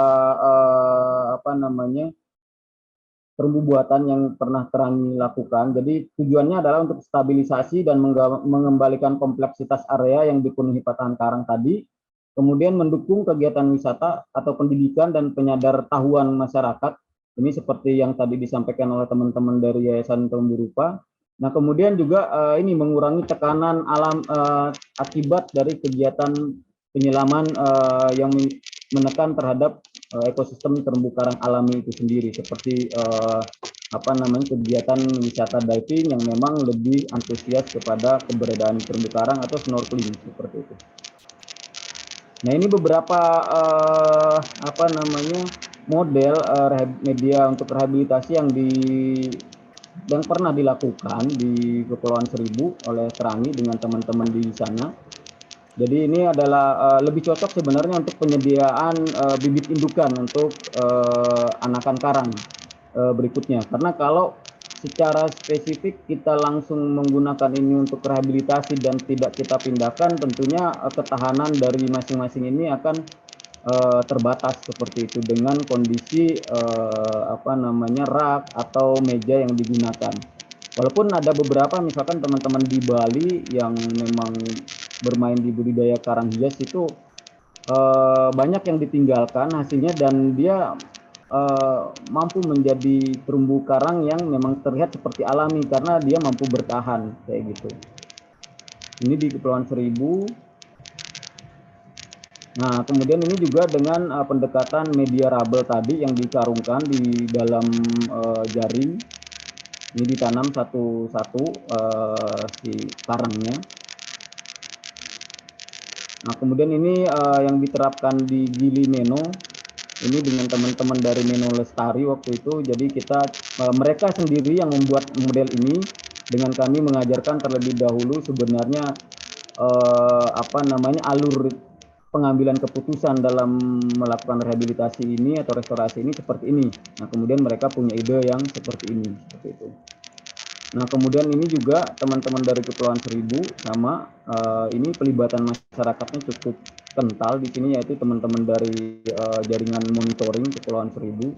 Mereka sudah melakukan banyak kegiatan untuk membantu Terangi di dalam kegiatan rehabilitasi ini sendiri. Ini model Sea Garden. Nah, kemudian ini model piramid sama ini di Kepulauan Seribu dan juga di Sangiang. Di Sangiang itu bekerja sama dengan teman-teman dari Yayasan Kehati dan Asahimas Chemical yang memang memiliki CSR di bidang itu. Kemudian, nah ini yang Terangi coba kembangkan juga di Pulau Tunda. Jadi Claris namanya, Clay Artificial Reef System. Ini dibuat dari tanah liat, dicampur dengan semen, kemudian pasir, dan kemudian dibungkus bola-bola seperti ini. Jadi ini diharapkan nanti dengan banyaknya relung-relung tadi, si anakan karang bisa tumbuh di lokasi tersebut. Nah, ini kita pelibatan masyarakatnya juga untuk mendukung monitoringnya, bekerjasama dengan para pelaku wisata di lokasi. Nah, ini kemudian yang modelnya CAM, jadi istilahnya adalah Cube Hexagon Artificial Reef Module. Jadi ini kita uji cobakan di Pulau Tunda dan di Raja Ampat. Ini bekerja sama dengan kelompok masyarakat dan pelaku wisata, serta dari Cantik Citra dari Unilever. Ini bahan dasarnya besi. Nah, kemudian ini kita coba gabungkan dengan nama TRIS, Terangi Eco Mooring System. Jadi TRIS ini kita coba gabungkan antara penggunaan untuk mooring buoy di kapal, kemudian disatukan juga dengan di bawah itu membangun rehabilitasi atau restorasi untuk karang, sehingga nanti si buoy ini atau boya tambat ini bisa terlihat alami seperti itu dengan adanya si karang ini. Nah, kemudian di sini ada jangkar yang kita pasang dari helix. Ini ada 4 jangkar kanan dan kiri untuk mengikat. Kemudian ini ada sling, kawat yang dilapisi juga dengan selang untuk supaya tidak berkarat, diikat satu dengan yang lain. Seperti itu. Ini lokasinya di Kabupaten Belitung yang kita gunakan. Jadi satu unit ini kita cobakan kemarin bisa menahan 4-5 kapal dengan ukuran seperti yang di sini. Jadi sekitar 2-3 GT dia mampu tahan kapal sekitar 4-5 kapal. Nah, kemudian ini yang uji coba Parvis, jadi Prisma Artificial Reef Shelter. Jadi ini bekerja sama dengan teman-teman dari Politeknik Pangandaran. Jadi ini diuji cobakan di Kepulauan Seribu. Jadi ini masih tatarannya prototipe seperti itu. Jadi belum dikembangkan karena kita mau lihat keefektifannya dulu.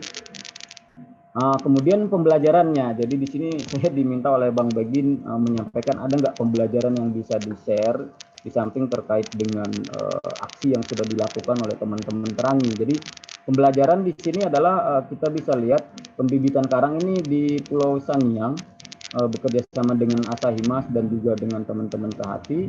Jadi pembibitan di sini jika kita gunakan yang ex situ tentunya ini akan paling mahal.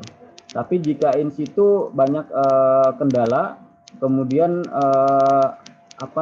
kita perlu lebih banyak menjaganya seperti itu. Nah, kemudian ada yang paling murah yaitu dengan langsung di karang yang rusak. Cuman di sini biasanya survival rate-nya lebih rendah seperti itu.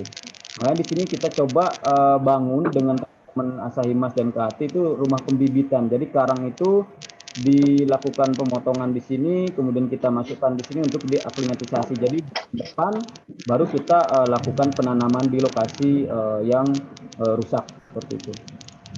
Nah, ini kemudian terkait dengan pemotongan bibit.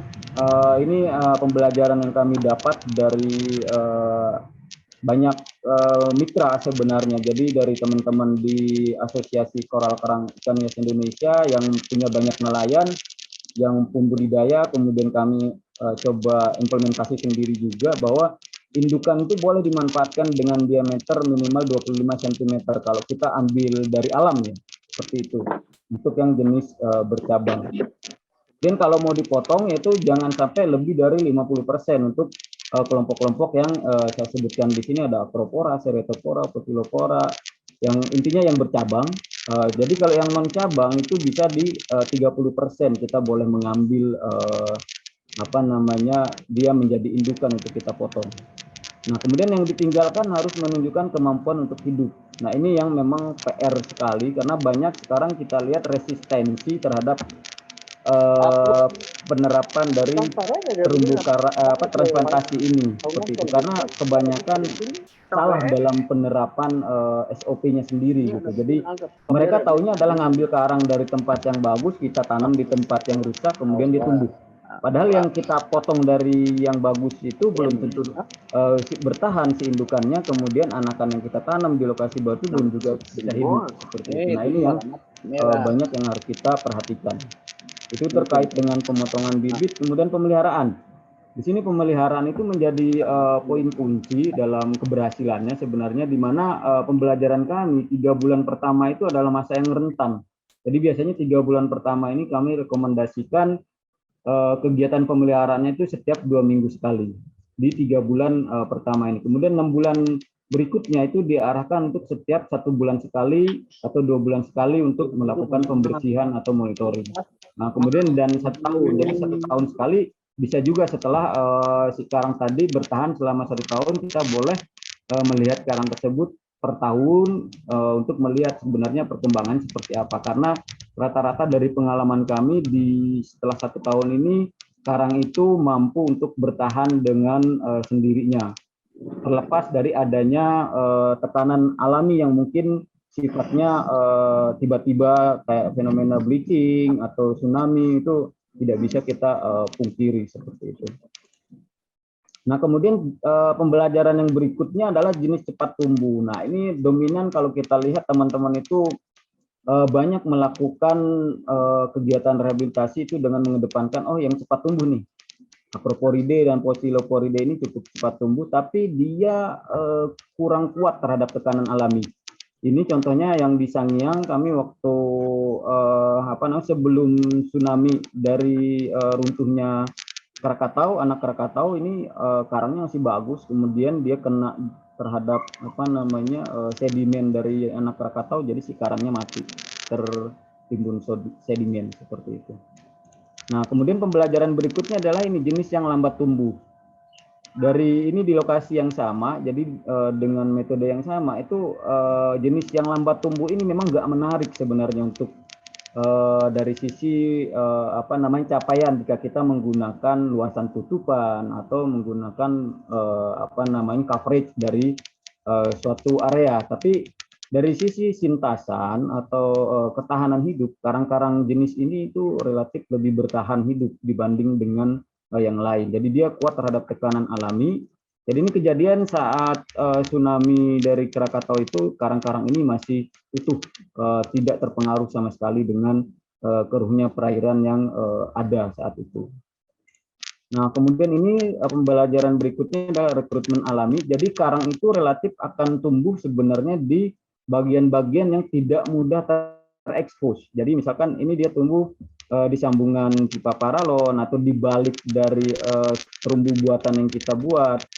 Jadi mereka tumbuh di bagian-bagian yang memang tidak terlalu ekstrim untuk pertumbuhan karang. Jadi dia bisa di tempat yang terhalang dari arus, terhalang dari gelombang, atau misalkan dia di bagian yang tidak mudah ditempeli oleh penempel seperti alga ataupun dari kelompok-kelompok lumpur-lumpur atau sedimen seperti itu.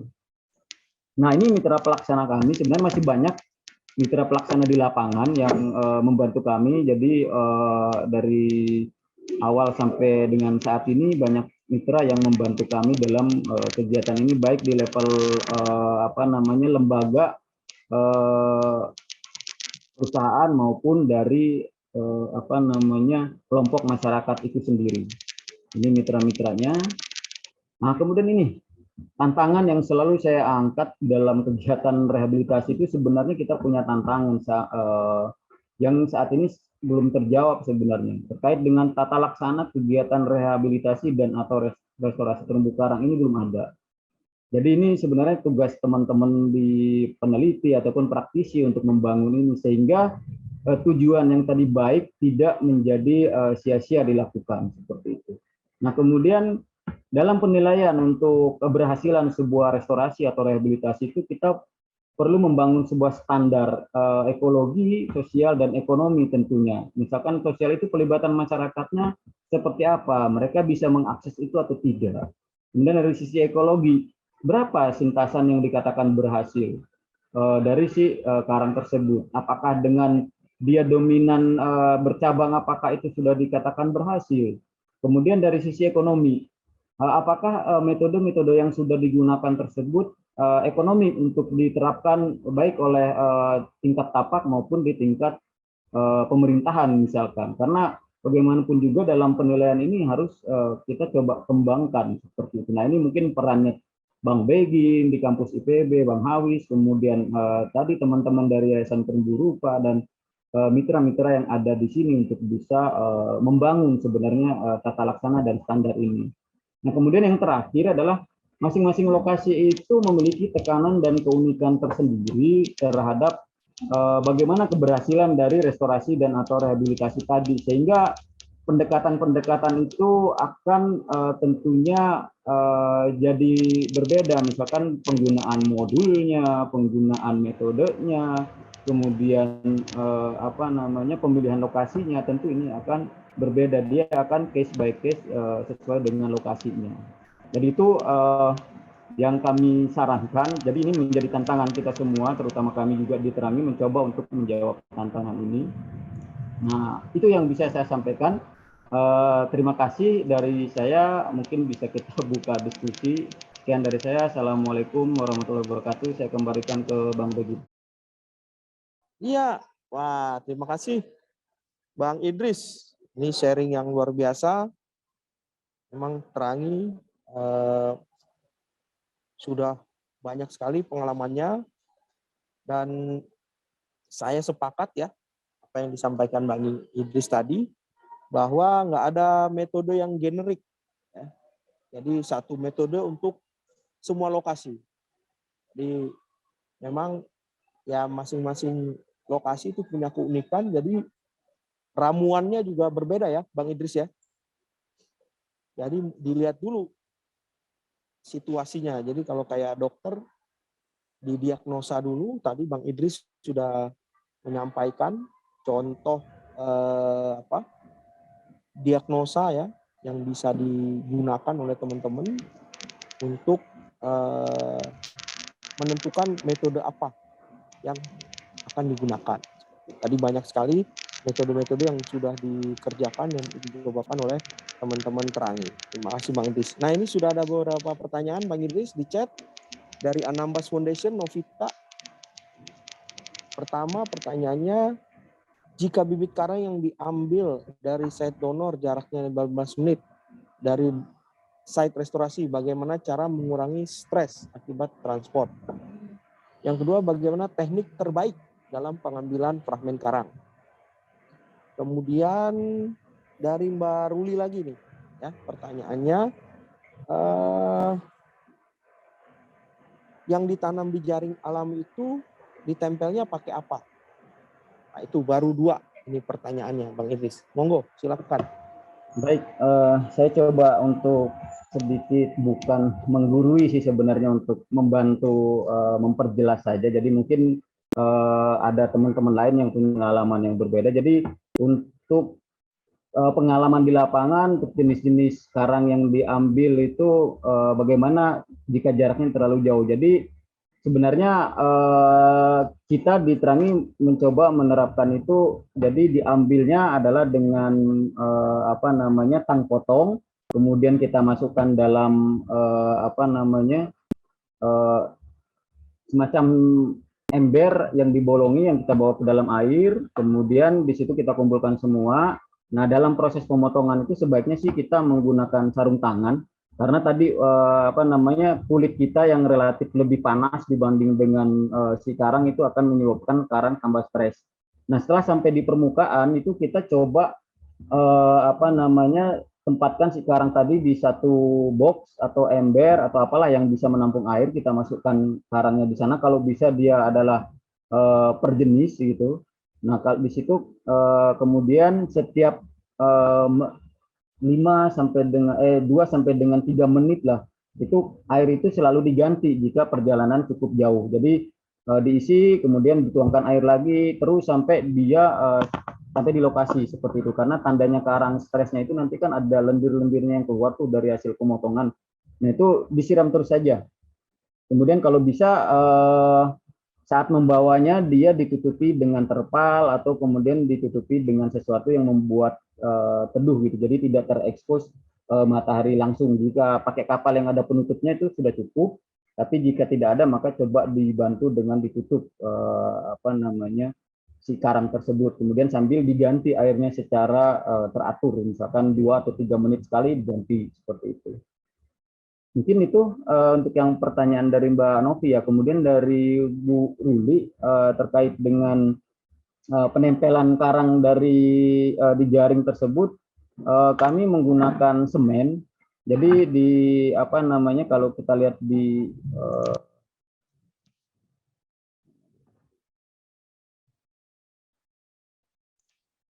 nah ini, jadi di dalam sini kita sudah masukkan si karang tadi sudah dengan substratnya. Jadi substrat yang seperti ini nih, jadi bisa kelihatan kalau yang ini. Jadi ini langsung kita masukkan dengan substratnya, kemudian kita ikat dengan jaring tersebut. Itu bisa juga, atau misalkan pasang dulu si substratnya, kemudian kita tempelkan dengan semen seperti itu. Jadi nanti semen tadi bisa nempel di di karangnya. Cuman hati-hati memang dalam penggunaan semen tadi, tangan kita harus selalu bersih, jangan sampai semen yang kita gunakan nempel ke si substrat tadi menutupi oralit dari si karang tersebut seperti itu. Mungkin itu yang bisa saya sampaikan, Bang Begin. Oke, ini luar biasa nih tips dari Bang Idris. Nah ini pertanyaan nih banyak sekali hal yang teknis ya Bang Idris. Dari Corina, kembali dari Anambas Foundation. Alhamdulillah nih, Anambas banyak sinyalnya ternyata ya. Nah, saya sangat tertarik, tapi melihat nursery in situ yang berbentuk rumah semacam rumah apung. Nah, tadi ada disebut proses aklimatisasi karang sebelum dipindahkan. Bagaimana proses aklimatisasi yang dimaksud? Itu yang pertama. Yang selanjutnya dari jauh nih Bang Idris. Sama jauhnya sih dengan Anambas. Dari Laura Nikita. Ini di Uncen, Cendrawasih. Nah, jika sudah terlanjur melakukan transplantasi karang di daerah yang laju sedimentasinya cukup tinggi, karena kurang pertimbangan seperti yang disebutkan tadi, kira-kira apa yang dapat dilakukan untuk menanggulangi hal tersebut? Itu pertanyaannya Bang Idris. Enggak. Baik, saya coba untuk menjawabnya terkait dengan aklimatisasi tadi dari Corina ya, jadi Mbak Corina. Jadi aklimatisasi tadi kita perlakukan adalah si karang yang tadi kita sudah tanam. Ini kan kita ambil dari alam, misalkan kita pindahkan, kemudian kita taruh dalam box seperti di gambar ini. Nah dari situ karang ini kan masih stres ya. Nah, dengan stresnya itu kemudian kita tambah stres lagi dengan kita tempelkan dia di media yang substratnya. Jadi di sini dia akan tambah stres tuh. Nah, untuk mengurangi tekanan tadi, makanya kita tidak langsung tempatkan dia di lokasi yang kita jadikan untuk rehabilitasi. Tapi kita tanam dulu di sini di kolam-kolam ini. Ini ada 1, 2, 3, 4 kolam. Jadi mereka ditaruh di sana untuk proses mereka menyembuhkan diri dulu. Seperti itu. Jadi dari sini mereka sudah terbiasa, baru kita pindahkan ke lokasi yang kita tuju untuk kegiatan rehabilitasinya itu sendiri. Itu kemudian terkait dengan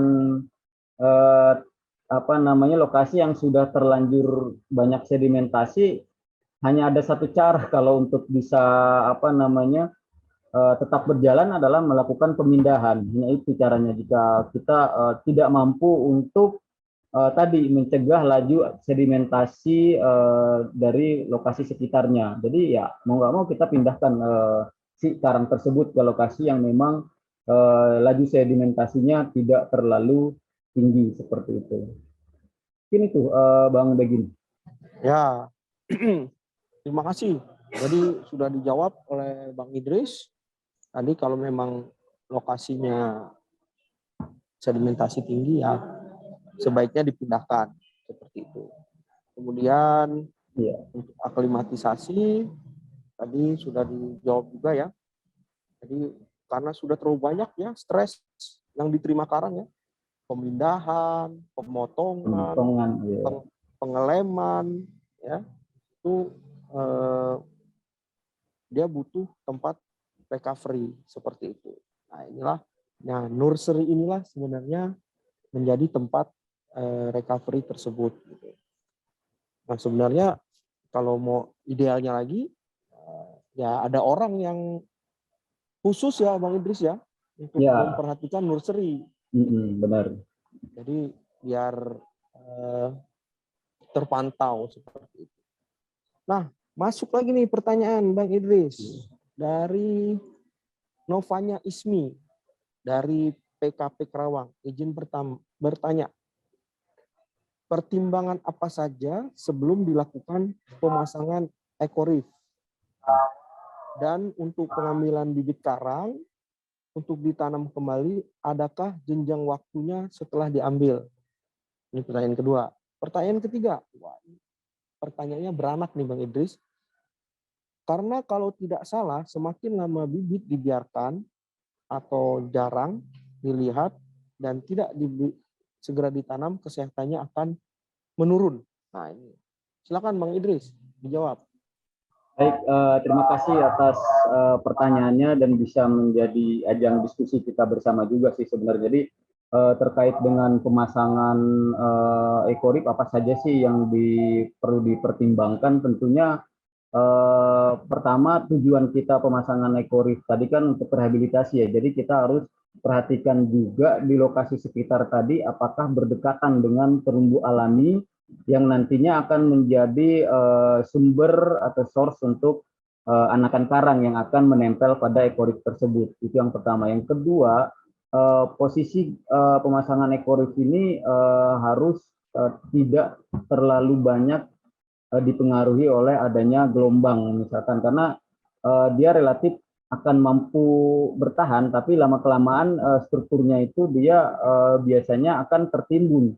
Seperti yang di Manado itu, dia dipasang di pecahan karang, kemudian kemiringannya itu hampir 60 sampai dengan 40 derajat, akhirnya ekorip itu tertimbun karena gelombang yang di atas itu cukup tinggi. Padahal kita tanam waktu itu dengan teman-teman itu sekitar di kedalaman 9 sampai 10 meter seperti itu.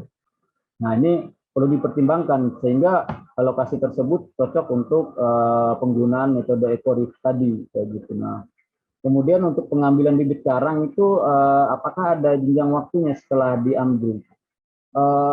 Tergantung lokasinya juga. Jadi kayak misalkan yang saya tampilkan di layar ini, itu biasanya kita tunggu sampai dia tidak stres, jadi tidak mengeluarkan lendir dulu. Nah itu sudah bisa dipindahkan. Tapi kalau dia misalkan belum siap, misalkan secara waktu kita belum siap untuk memindahkan karena ketersediaan dana atau ketersediaan SDM, itu masih bisa sampai dengan dia tidak terlalu besar kayak gitu. Karena kalau dia sudah terlalu besar, tentunya tekanannya dia di situ kan akan semakin tinggi nih. Karena kalau yang di kolam ini misalkan kita tanamnya dia kan hanya sekitar 1 meter dari permukaan air. Nah 1 meter ini menyebabkan kondisi suhu itu cenderung akan relatif lebih banyak berubah gitu. Jadi kita sih berpengalaman di sini hanya 1 bulan atau 2 bulan maksimum kita pindahkan kayak gitu. Jadi tidak sampai berlama-lama seperti itu.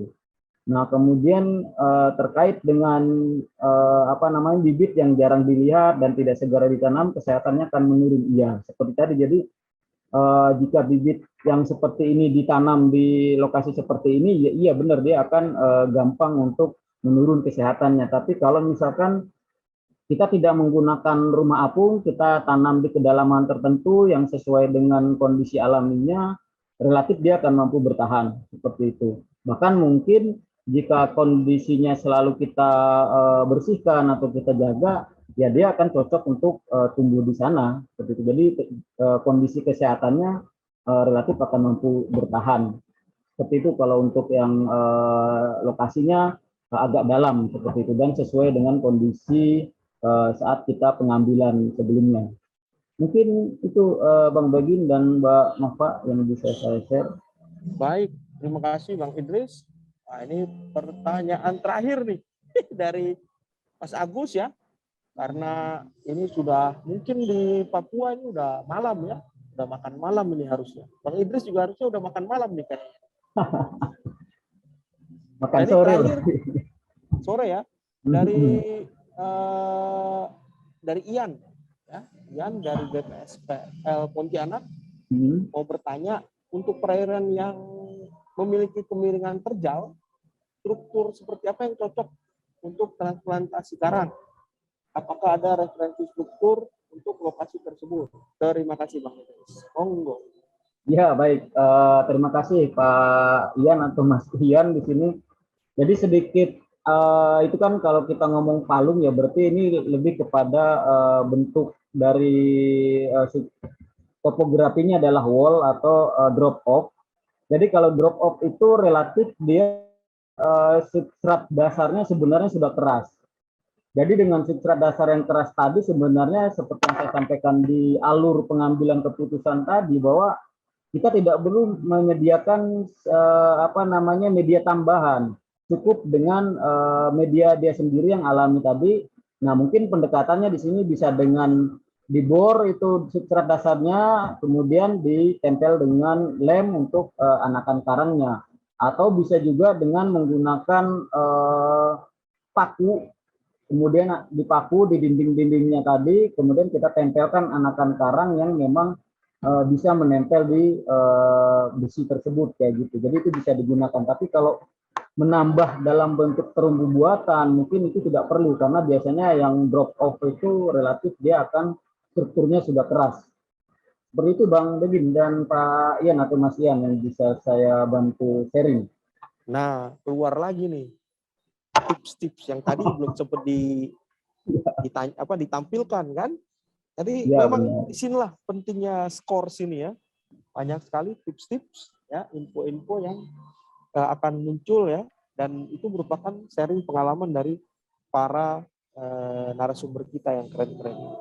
Baik teman-teman, mohon maaf ya bagi teman-teman yang masih punya pertanyaan, tapi karena waktu sudah mendekati akhir, jadi saya rasa diskusi cukup sampai di sini. Sebelum saya menutup, saya meminta dari Bang Asrul dan Bang Idris ya, sedikit closing statement ya, 1 menit terkait dengan restorasi terumbu karang di Indonesia atau yang sudah dilakukan oleh masing-masing lembaga. Silakan, Bang Asrul, apakah masih ada? Silakan, enggak? Oke, terima kasih Mas Begin.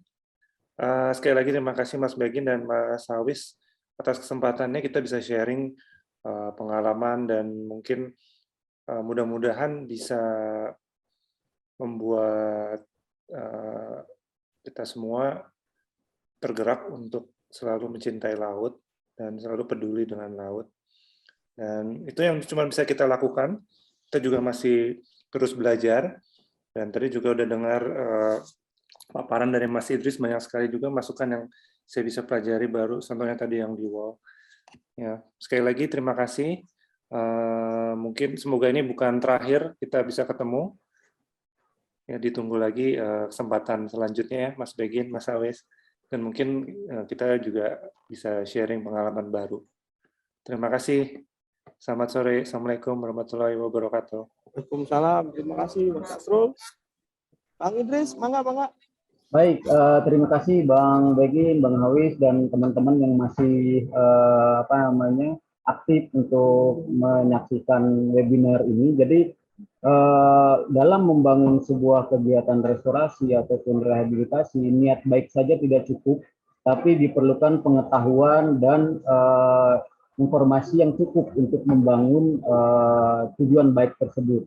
Sehingga jangan sampai apa yang kita lakukan tujuannya baik, justru malah menghasilkan sesuatu yang merusak seperti itu. Dan di sini dalam kegiatan restorasi dan atau rehabilitasi ini, masyarakat lokal itu adalah menjadi ujung tombak dalam keberhasilan dari kegiatan rehabilitasi ataupun restorasi yang akan kita lakukan. Jadi pelibatan masyarakat itu menjadi sangat penting. Mungkin itu yang bisa saya sampaikan. Terima kasih Bang Begin, Bang Awis, dan teman-teman semuanya. Assalamualaikum warahmatullahi wabarakatuh. Baik, terima kasih teman-teman semua, Bang Idris, Bang Asrul. Ada beberapa catatan ya yang saya dapat ambil dari kegiatan diskusi pada hari ini. Yang pertama, bahwa setiap lokasi ya, setiap tempat itu punya keunikan sendiri, dan yang paling baik adalah kita menemukan keunikan tersebut sehingga kita bisa memilih metode apa yang pas seperti itu. Yang kedua, kolaborasi ya, berbagai macam pihak bidang keilmuan itu menjadi penting untuk keberhasilan kegiatan restorasi terumbu karang. Yang ketiga, ini tidak kalah penting, catatan dari Bang Idris bahwa kegiatan restorasi pelibatan masyarakat lokal itu adalah hal yang utama ya, yang menjadi kunci untuk keberhasilan